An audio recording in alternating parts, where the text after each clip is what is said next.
Bonjour à toutes et à tous et bienvenue pour une toute nouvelle vidéo sur Génia Formation. Est-ce que vous savez que plus de 70% des professionnels de la communication utilisent déjà des outils d'intelligence artificielle pour rédiger leurs messages, pour comprendre leur audience ou bien même pour planifier leur campagne? Et pourtant, très peu savent comment ces outils fonctionnent vraiment, ni comment en tirer tout le potentiel pour devenir de meilleurs communicants. Ici, sur Génia Formation, notre mission elle est simple: vous apprendre à maîtriser l'intelligence artificielle concrètement, que vous soyez débutant, communicant, marketeur, entrepreneur, curieux, peu importe. Dans cette vidéo, vous allez découvrir comment l'IA transforme profondément la communication moderne, comment elle va comprendre déjà le langage humain, comment elle peut personnaliser vos messages et comment elle va automatiser certaines tâches tout en renforçant votre impact. Restez bien jusqu'à la fin car je vous montrerai 3 applications concrètes et puissantes pour améliorer votre communication dès aujourd'hui avec seulement 2 outils que sont ChatGPT et Perplexity. Alors, on va commencer par une petite partie théorique sur comment l'IA comprend et amplifie la communication. Parce que avant d'utiliser l'IA, il faut savoir comment elle fonctionne.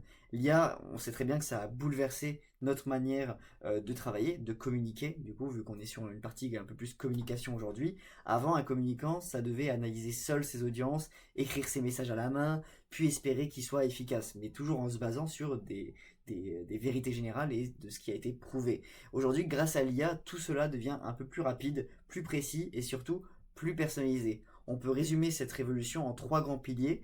Le premier pilier, c'est l'analyse du langage naturel, avec notamment ChatGPT, qui va être très efficace pour comprendre le sens, le ton et les émotions d'un texte. Concrètement, ça veut dire qu'on va savoir détecter la différence entre un message qui va être agressif, neutre ou bienveillant. Et ils peuvent bien sûr ajuster leur réponse en conséquence par rapport à ce que vous voulez répondre et donner comme émotion au final.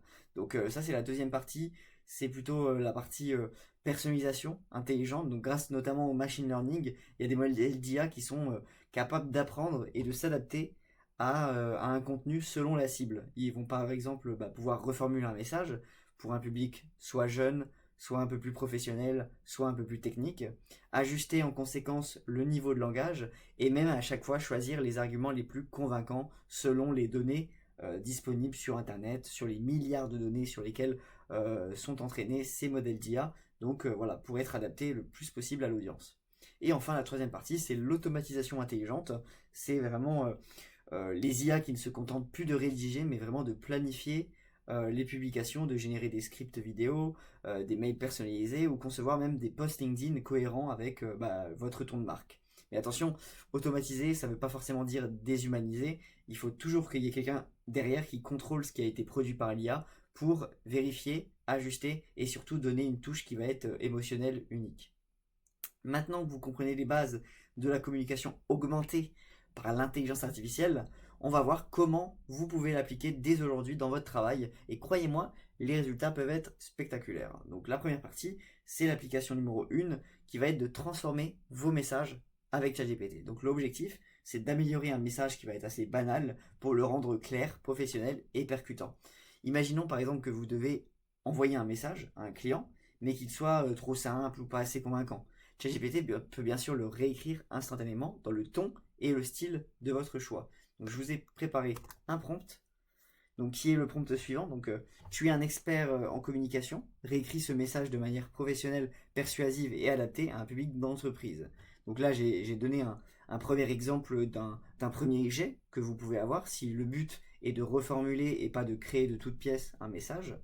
Et à la fin, donc j'ai dit garde un ton confiant et ajoute une touche d'authenticité. Alors évidemment, c'est une touche d'authenticité créée par une IA, mais je vous encourage évidemment à ajouter votre petite touche personnelle qui fait que votre communication, c'est bien votre communication et pas celle d'un concurrent ou d'une autre entreprise. Donc on va lancer le prompt, on appelle ça un prompt. Donc il y a tout ce qu'il faut dans ce prompt. Il y a il doit prendre le rôle de qui en fait, l'IA, et comment il doit réécrire ce message. Donc c'est pour ça qu'on a donné toutes ces informations au niveau professionnel, persuasif, etc. Donc on a directement un mail que je vous laisse prendre connaissance, qui va être focus sur sur comment dire le sujet, qui est donc le lancement d'un nouveau produit. Et directement, on a un petit peu plus d'entrain, on va dire, dans ce message, avec un petit emoji. Alors, dans les mails, Ça dépend à qui ça s'adresse, mais en général, quand c'est sur des clients, c'est toujours bien de rajouter un petit peu de couleur parce que souvent comment dire, les clients ils vont pas forcément lire tout le texte, ils vont juste être attirés par un morceau du texte et il faut que ce morceau leur donne envie. Donc voilà, c'est un peu l'idée derrière ça. Et donc l'astuce que je peux vous donner également à ce niveau-là, c'est de tester plusieurs tons. Parce que souvent, quand on est au début d'une communication, on ne sait pas forcément quel ton adopter avec nos clients. Donc vous pouvez tester par exemple le ton professionnel. On peut également lui demander par exemple de tester un ton qui va être plus convivial. Pardon. Donc propose un ton plus convivial. Ça c'est vraiment quand on se cherche un petit peu. Évidemment, il ne faut pas que un mail soit plus professionnel, un mail convivial. Il faut toujours garder sur la même ligne.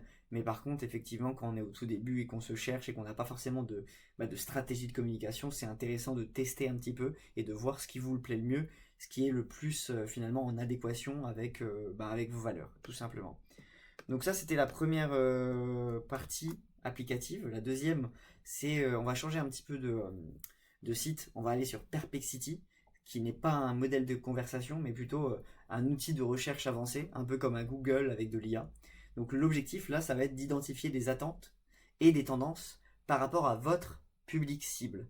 Donc là, par exemple, donc voilà, pour tout vous dire, donc Perplexity, c'est un moteur de recherche qui va synthétiser les informations les plus récentes à partir de sources fiables. Et c'est là que c'est intéressant, c'est parce qu'il va vous donner les sources qui sont liées à ce que vous attendez de lui. Donc voilà, c'est un outil qui est vraiment idéal pour comprendre, pour avoir une première idée. Donc là, par exemple, on a analyse des tendances actuelles de communication et les attentes principales des. Donc là, je vous ai laissé un petit encart où vous pouvez écrire ce que vous voulez.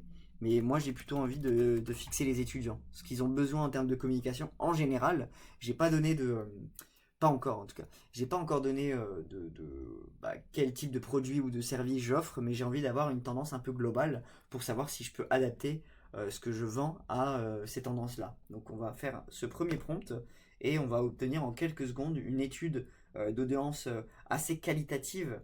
On peut également demander quelque chose de quantitatif, mais c'est pas forcément le but des tendances en tout cas. Et donc voilà, c'est quelque chose qu'on peut utiliser pour adapter les messages, les campagnes, le ton, etc. Donc là, vraiment, on a tous les besoins qui ont été répertoriés. Et regardez les sources qui nous donnent. Il y en a plus de 25, presque 30 déjà. Et en fait, on voit bien que c'est de 2025. En tout cas, les 4 qu'on voit là en figure de proue, c'est vraiment 4 de 2025. Donc on a les attentes en termes de tonalité, de style, les sujets qui intéressent le plus. Évidemment, on est sur la RSE, l'environnement, etc. La précarité et le bien-être qui est super important pour cette génération. Et on a ensuite un petit résumé. Et maintenant, je vais lui demander, adapte ces tendances à mon secteur. Et mon secteur, c'est quoi? Eh bien, tout simplement, on va dire que on est une marque qui fait des services de sport en entreprise. Voilà, tout simplement, c'est des outils de bien-être, vraiment qui va à fond dans le QSE, dans le RSE et tout ce qu'on connaît au niveau de ces tendances-là. Et donc, voilà, ça nous donne des petites infos sur quel ton adopter par rapport à un public jeune. Donc, ça va être quelque chose d'assez convivial, d'assez actif, etc. Ça va pas être non plus quelque chose de très professionnel, voilà, très cadré, on va dire. Donc, voilà, tout simplement, c'est vraiment pour vous donner une première idée de ce qui est possible de faire au niveau de la compréhension d'une audience. Mais évidemment, ça requiert une analyse beaucoup plus approfondie avec des enquêtes auprès des personnes sur le terrain, des étudiants, ce qu'ils veulent vraiment avoir, de toute façon, avoir des étudiants, soit de votre entourage, soit que vous allez chercher dans des universités, c'est beaucoup plus intéressant. Mais si vous n'avez pas le temps et que vous devez démarrer vite, c'est vraiment une première belle expertise que nous proposent ces modèles d'IA. Donc ensuite, on va revenir sur ChatGPT pour la troisième et dernière application du jour, qui est donc de construire une stratégie de communication entre guillemets complète grâce à ChatGPT, c'est-à-dire utiliser ChatGPT comme un assistant stratégique pour bâtir un plan de communication qui va être cohérent. Donc là, on a un prompt que j'ai préparé en amont, qui est donc le prompt suivant. Agis comme un expert en stratégie de communication, créez un plan de communication complet pour, vous allez décrire ici votre projet ou votre entreprise, inclut évidemment tout ce qui est dans un plan de com habituellement, les objectifs, les cibles, les messages clés, les canaux, le ton à adopter et enfin un calendrier d'action sur 3 mois. Et là, qu'est-ce qu'on va chercher ensemble comme entreprise? Tac, tac, tac, je réfléchis. Qu'est-ce qu'on peut faire d'intéressant? Voilà, j'ai trouvé un petit prompt que j'ai préparé pour une ancienne vidéo que je vais réutiliser. Donc tout simplement, là on est sur une entreprise de communication qui vise à communiquer de manière plus responsable. Vu qu'on est à fond sur la communication, autant y rester. Et donc voilà, on a Green Connect qui est une start-up française qui aide les entreprises à communiquer de manière plus responsable, propose un outil SaaS qui mesure l'impact environnemental des campagnes digitales, etc., etc. Donc là, on va lui demander tout simplement de lancer ce prompt-là, sachant que si vous voulez une réponse encore plus approfondie, je vous conseille de faire une recherche approfondie. Alors pour la version gratuite, je ne sais plus exactement combien on a de limites sur un mois. En tout cas, pour une version payante, on en a à peu près entre 25 et 30. Donc là, moi, je vais pas le faire parce que sinon, ça prendrait un petit peu trop de temps.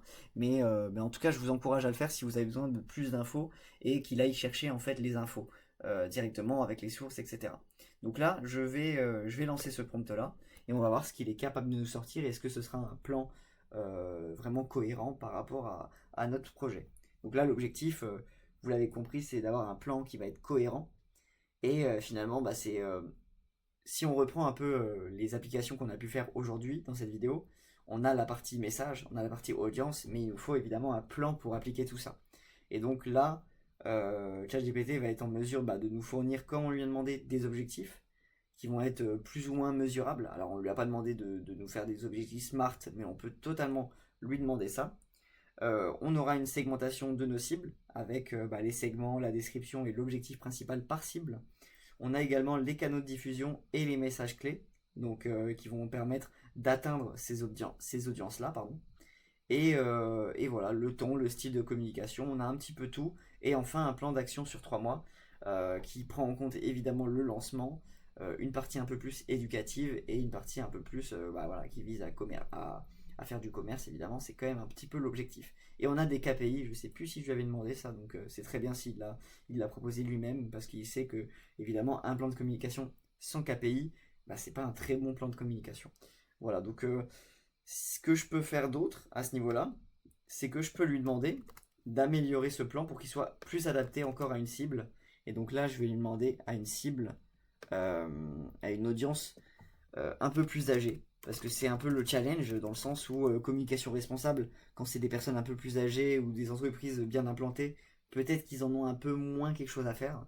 Donc c'est pour ça que je pense que c'est intéressant aussi voilà, de s'intéresser à ces personnes-là, à ces entrepreneurs qui sont là depuis des années et qui se disent qu'ils vont pas forcément changer leurs habitudes, mais en même temps, c'est quand même intéressant de le changer pour être dans l'air du temps, tout simplement. Donc voilà, on a une adaptation de la part de ChatGPT par rapport à cette cible, donc je vais pas rentrer dans les détails, je vais laisser défiler si vous avez envie de vérifier l'intérêt de tout ça, je vous le laisse.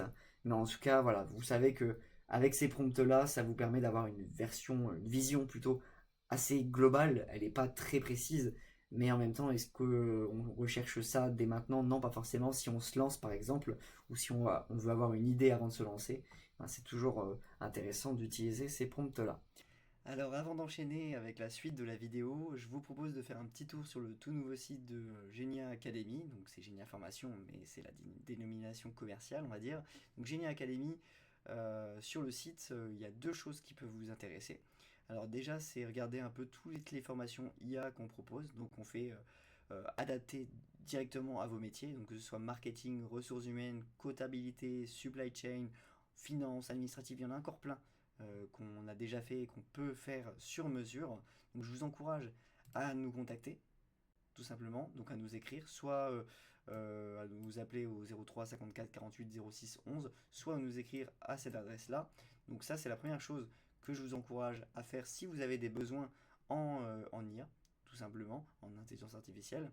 La deuxième chose, elle arrive juste là, enfin c'est plutôt un groupe de choses, donc c'est déjà la possibilité de bénéficier d'un e-book gratuit. Donc là en l'occurrence notre e-book il est sur l'art du prompting, donc là c'est vraiment un guide de 23 pages qui va vous montrer comment bien formuler vos demandes sur ChatGPT, et c'est évidemment valable pour tout ce qui est Grok, DeepSeek, Gemini, etc. Donc, parce que savoir parler à une IA, c'est vraiment une compétence qui est devenue majeure de nos jours. Donc je vous encourage à entrer votre nom et à donner votre adresse mail pour recevoir votre e-book, tout simplement. Et la deuxième chose, donc vraiment, qui fait partie toujours de ce groupe de choses qui peut vous intéresser, c'est de créer, c'est de plutôt vous tester sur votre niveau d'IA. Donc on a un questionnaire de 30 questions qui se fait en à peu près 10 minutes. Donc c'est des QCM, vous inquiétez pas, si vous ne savez pas répondre à une question, vous essayez de donner la réponse qui vous paraît la mieux, ou alors vous dites tout simplement je ne sais pas, et à la fin on vous fait un petit point sur ce que vous avez eu juste, ce que vous avez eu faux, on vous explique quelle est la bonne réponse, et vous aurez à la fin évidemment une note qui vous permettra de savoir si vous êtes plutôt débutant, intermédiaire, ou si vous avez un niveau qui est avancé en intelligence artificielle. Donc voilà, écoutez, c'est la fin de cette première vidéo, sachant que la deuxième vidéo partira sur plutôt tout ce qui est création d'images, de vidéos, de sons, etc. Donc vraiment, on a pu voir que l'IA, c'est quand même un bon accélérateur pour les communicants, mais pour en tirer le meilleur, il faut bien sûr l'utiliser avec une méthode et un discernement. Nos recommandations, c'est vraiment d'utiliser l'IA comme un assistant et pas comme une béquille. Ça doit être vraiment renforcé par votre créativité, par votre vision, et non pas la remplacer. Gardez toujours derrière du coup une validation humaine, même si vous faites de l'automatisation, parce que l'IA peut générer du contenu qui va être cohérent, mais pas toujours parfaitement juste. Et si vous regardez justement en bas de ChatGPT, ce qui est écrit, c'est que ça peut commettre des erreurs, et c'est recommandé de vérifier des informations qui vont être importantes. Évidemment, il ne faut pas dire des conneries. Donc ensuite, on a aussi le fait de personnaliser vos prompts. Plus vos consignes, en fait, elles sont précises, plus les résultats seront pertinents et naturels. Et donc, si vous voulez aller encore plus loin et maîtriser ces méthodes pas à pas, je vous invite vraiment à visiter notre site Genia Academy. Vous y trouverez des formations complètes sur l'IA appliquée à la communication notamment, et adaptées à tous les niveaux, et ça c'est très important. Donc voilà, aujourd'hui on a vu comment l'IA peut comprendre le langage humain, peut personnaliser vos messages et vous aider à construire des stratégies de communication efficaces, mais ce n'est que la première étape. Dans la prochaine vidéo, on ira encore plus loin. Vous allez découvrir comment créer des visuels et des vidéos puissantes grâce à l'IA avec des outils comme ChatGPT, Canva et bien d'autres. Et donc voilà, si cette vidéo elle vous a plu, pensez à laisser un like, à vous abonner à la chaîne Genia Formation, ça nous fait toujours très très plaisir, et à partager cette vidéo à tous ceux qui veulent booster leur communication grâce à l'IA. Voilà, je vous dis à la semaine prochaine pour une nouvelle vidéo. Ciao.